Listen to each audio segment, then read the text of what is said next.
Assalamualaikum warahmatullahi wabarakatuh. Selamat pagi semuanya. Bagaimana kabarnya hari ini? Semoga sehat selalu ya. Dan tetap semangat belajarnya, meskipun kita masih belajar dari rumah. Nah, hari ini Ibu ingin menyampaikan materi tentang bunyi dan perambatan bunyi. Apa itu bunyi? Bunyi adalah energi yang dapat didengar atau suara yang dihasilkan dari benda yang bergetar. Coba anak-anak Ibu dengarkan. Ada bunyi apa di sekitar anak-anak Ibu? Dari mana sumber bunyi itu berasal? Nah, sumber bunyi itu bisa berbagai macam ya. Di antaranya suara televisi, suara kendaraan bermotor, suara hewan, dan lain sebagainya. Kita pernah mendengar bunyi yang kuat dan bunyi yang pelan, atau suara yang tinggi dan suara yang rendah. Kenapa ya bisa berbeda-beda? Nah, perbedaan bunyi ini itu dipengaruhi oleh frekuensi, amplitudo, dan resonansi. Apa sih frekuensi, amplitudo, dan resonansi ini? Kita bahas satu-satu ya. Yang pertama, frekuensi. Frekuensi adalah getaran yang menentukan tinggi atau rendahnya bunyi. Jadi, semakin banyak getarannya, maka semakin tinggi pula bunyinya. Berdasarkan frekuensinya, bunyi ini dibagi menjadi 3, yaitu bunyi infrasonik, audiosonik, dan ultrasonik. Apa itu bunyi infrasonik? Bunyi infrasonik adalah bunyi yang dihasilkan dari 0 sampai 20 getaran per detiknya. Sangat sedikit ya getarannya, sehingga bunyi ini itu sangat pelan dan tidak bisa didengar oleh manusia.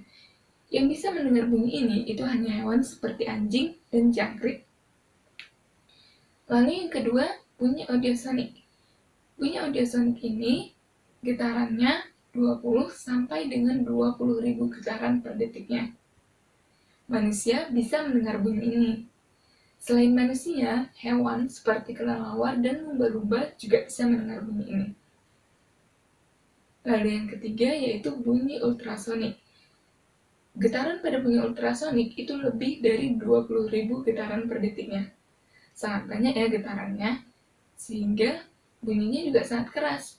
Dan manusia tidak bisa mendengar bunyi ini, karena akan membahayakan bagi pendengaran manusia. Nah, yang selanjutnya itu amplitudo. Amplitudo adalah simpangan getar yang menentukan kuat atau lemahnya bunyi. Jadi, semakin kuat simpangan getarnya, maka semakin kuat juga bunyinya. Bunyi ini dapat kita ukur dengan desibel. 75 sampai dengan 100 desibel itu adalah bunyi yang aman didengar bagi pendengaran manusia. Anak-anak Ibu pernah ke bandara? Pernah dengar pesawat lepas landas? Nah, suara pesawat ketika lepas landas itu mencapai 120 desibel. Yang ketiga yaitu resonansi. Apa sih resonansi itu?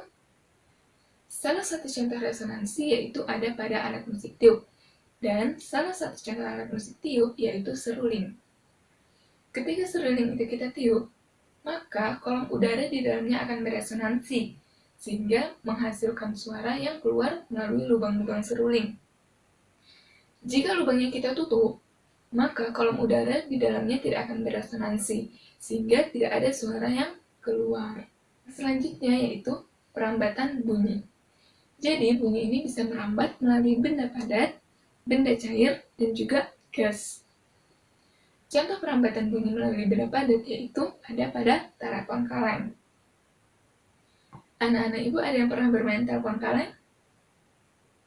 Nah, ketika anak-anak Ibu bermain telepon kaleng, temannya yang satu berbicara dan anak Ibu mendengarkan.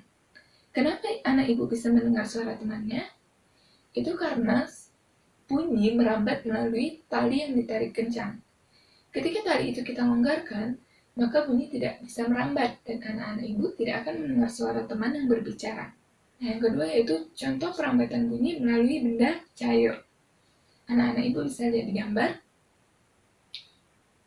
Ketika embernya kita isi air dan kita letakkan corong di atasnya, lalu kita ketuk embernya, maka anak-anak Ibu akan bisa mendengar ketukan batu itu melalui corongnya. Yang ketiga yaitu contoh perambatan bunyi melalui gas. Kalau hujan, anak-anak ibu pernah mendengar suara petir? Ya, salah satu contoh perlambatan bunyi melalui gas adalah suara petir ketika hujan. Atau ketika anak-anak ibu berbicara dengan temannya, maka anak-anak ibu akan bisa mendengar suara. Nah, suara ini adalah bunyi yang merambat melalui gas. Sekian penjelasan ibu tentang bunyi dan perlambatan bunyi. Semoga anak-anak bisa memahaminya ya. Selamat belajar. Assalamualaikum warahmatullahi wabarakatuh.